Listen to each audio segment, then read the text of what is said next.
Hello friends, நான் தான் உங்கள் சுத்தப்பல் காமோ. இன்றைக்கி நான் ஒரு மந்திர தூதுவளை குழம்பு. என்னடா மந்திர தூதுவளை குழம்புன்னு பார்க்குறீங்களா? இது பார்த்திங்கன்னா கீரையில் தூதுவளை கீரையில் பண்ணுறது நான்வெஜ்ஜு குழம்புக்கு ஈக்குவலான டேஸ்ட் இருக்கும். இதை கண்டிப்பாக பார்த்திங்கன்னா பசங்க பின்னாடியே சுற்றுற அளவுக்கு, அதாவது முக்கியமாக சொன்னோன்னா நம்ம பசங்க வீட்டில் இருக்க பசங்க நான்வெஜ் இல்லாமல் சாப்பாடு இறங்காது, கீரையாக தொடவே மாட்டாங்க.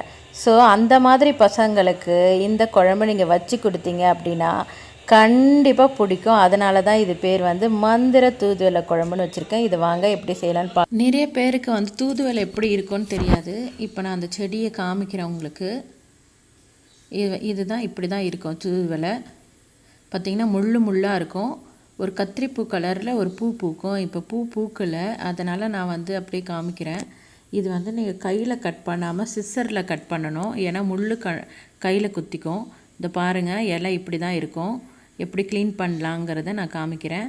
இப்போ பாருங்கள், இந்த மாதிரி காம்பில் 2 முள் இருக்கும். ஸோ அந்த முள் 2 இலையை பிடிச்சிக்கோங்க. பிடிச்சிட்டு இப்படி நீங்கள் உருகி எடுத்திங்கன்னா இலை மட்டும் தனியாக வந்துடும், காம்பு தனியாக வந்துடும். இப்படி தான் தூதுவளையை க்ளீன் பண்ணணும்.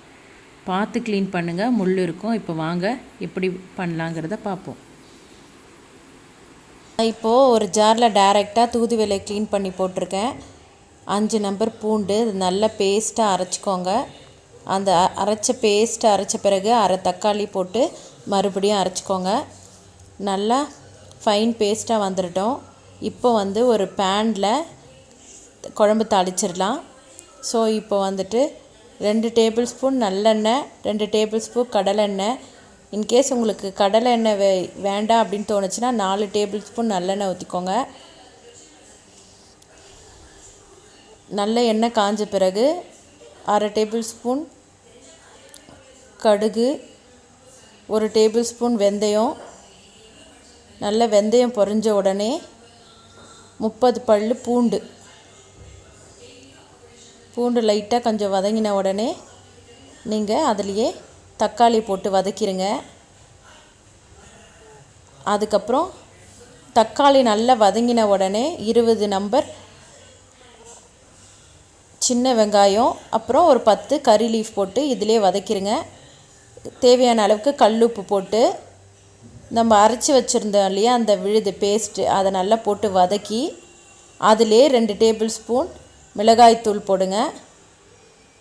மிளகாய்த்தூள் நல்லா வதங்கின உடனே இந்த புளியை கரைச்சி ஊற்றிட வேண்டியதான்.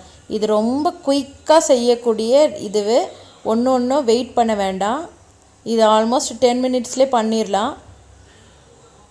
இப்போ புளியை நல்லா கரைச்சி ஊற்றின பிறகு எண்ணெய் மேலே பிரிஞ்சு வந்துடும். எண்ணெய் பிரிஞ்சு வந்த பிறகு குழம்பு ரெடி. இந்த குழம்பு நீங்கள் அடிக்கடி செஞ்சு பாருங்கள். ரொம்ப ஹெல்தி, டேஸ்டியும் கூட. மறுபடியும் கண்டிப்பாக செஞ்சு தர சொல்லுவாங்க. நீங்கள் கிச்சன் குயினாகவே ஆயிடலாம் இந்த குழம்பு செஞ்சிங்கன்னா. அந்த அளவுக்கு ரொம்ப டேஸ்டியான நான்வெஜ் ஸ்மெல்லுக்கு ஈக்குவலாக உள்ள குழம்பு. வேறு ரெசிபியோடு நான் உங்களுக்கு நாளைக்கு பார்க்குறேன். இந்த குழம்பு பிடிச்சிருந்ததுன்னா நம்ம சேனலை மறக்காமல் சப்ஸ்கிரைப் பண்ணுங்கள். பக்கத்தில் இருக்க பெல் பட்டனை கிளிக் பண்ணுங்கள். அப்போ தான் நான் போகிற நோட்டிஃபிகேஷன்ஸ் வரும். அதுவும் தூதுவளையோட சிறப்புகள் நிறைய நிறைஞ்சது.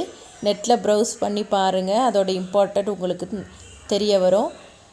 ஓகே, ஹெல்த்தியாக இருங்க, வெல்தியாக இருங்க. நாளைக்கு ஒரு வேறு ரெசிபியோடு நான் உங்களை பார்க்குறேன். பாய்.